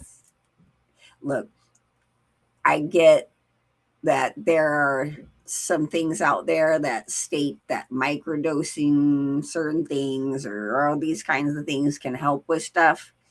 But Jesus is way more powerful and will be able to decalcify your pineal gland just fine on his own because he is all powerful and almighty. So you don't need to take a substance to do said thing. Because when you do, you're messing with a spiritual realm that is not friendly to you, whether they pretend to be or not. And I promise you, the last time I ever touched dimethyltryptamine, DMT, I almost did not come back. And demons did literally warn me and tell me my life was going to fall apart because I didn't want to stay with them then. And it sure did. That's when I got in the accident. That's when I became a handicapped person. That's when my whole life fell apart. My father died, all of these things. And just don't touch it. I repented, and I still repent every day of those days, trying to self-heal or listen to the lies of how this stuff is magical and will take you to these magical elves that'll teach you things or whatever they tell you, or to decalcify your pineal gland, because yes, we need that, we want that, but not in this means. So my disclaimer to you is do not mess with the demon realm, because that's what it is. And I'm talking things from like Benadryl too. There are things that are over the counter that you can take a lot of that will do that to you. So just disclaimer, don't do that at home. Love you guys. Be careful. Don't play with chemicals that you don't know what they're going to do to you. And if by chance on some, moment, you would make sure you don't. I have a permanent third leg now. Don't. You're not listening to Jesus Stick with the Lord's lettuce. and trying to. Ain't nobody never had the Lord's lettuce in them and decided to go rob no bank. They can't get up off the couch because they with their bag of Cheetos, or they might be cooking a pizza and forget it. But like that's it. Right. There's it is like a negative aggression. And I have a little message to read off here from our lovely friend. We're all Jesus's gatekeeper, the ones that help and protect. We're the receiver, the gift to help people remember who they are. And I just thought I'd share that because it was a message that Jesus gave one of our dear friends, and I just wanted to read that out loud for them. My phone has gone into sleep mode. That's why I ain't seen no text. It's all good. We passed my bedtime, baby girl, because like If I have a request to share something with you guys from someone, I will do that, especially if it comes in the name of Jesus. So, amen. We can't shut up tonight. We're at 2:05. alcohol kills. You know what? I'm sorry, but he did bring this up. I have really awesome news, guys. It's been 1 year since I have not had a single drop of alcohol. And Get so it, that's girl. really awesome. So, Yes, it yay. Yes, it is.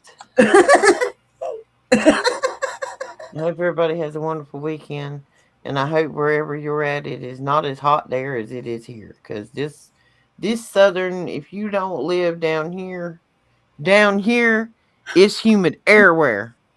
It's like walking through onion soup. Some days it's so humid, you can cut it with a knife. So, and I know that dry heat is hotter and humid heat, but when you walk out the door with ours, it's like the air is so thick some days. It's like it's super heavy to breathe because when you walk out, it's like, and it'll take your breath.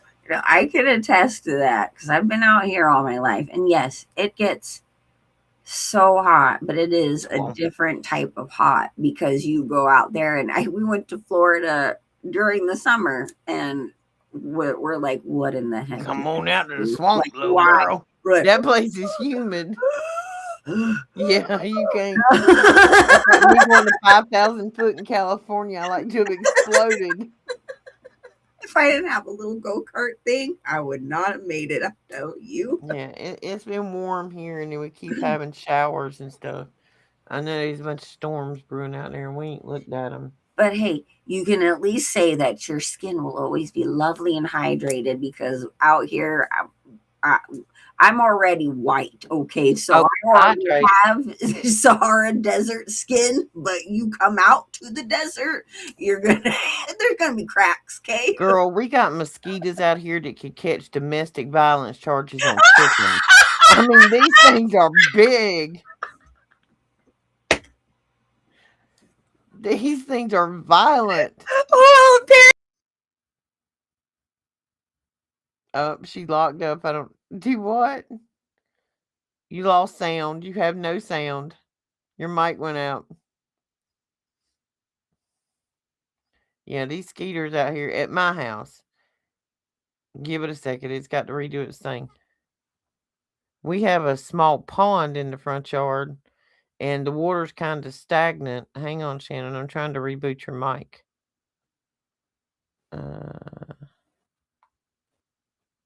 Hang on. I'm going to have to swap it twice. Hang on. There you go. We got you back now. I was just trying to say, apparently, our squirrels out here are beefy. Yeah, they got some big old squirrels. Their squirrels look like our beavers. I'm just saying. Like the proportion of the animal to animal is a little different. I was not expecting that. Even the crows, which seem to be everywhere I go,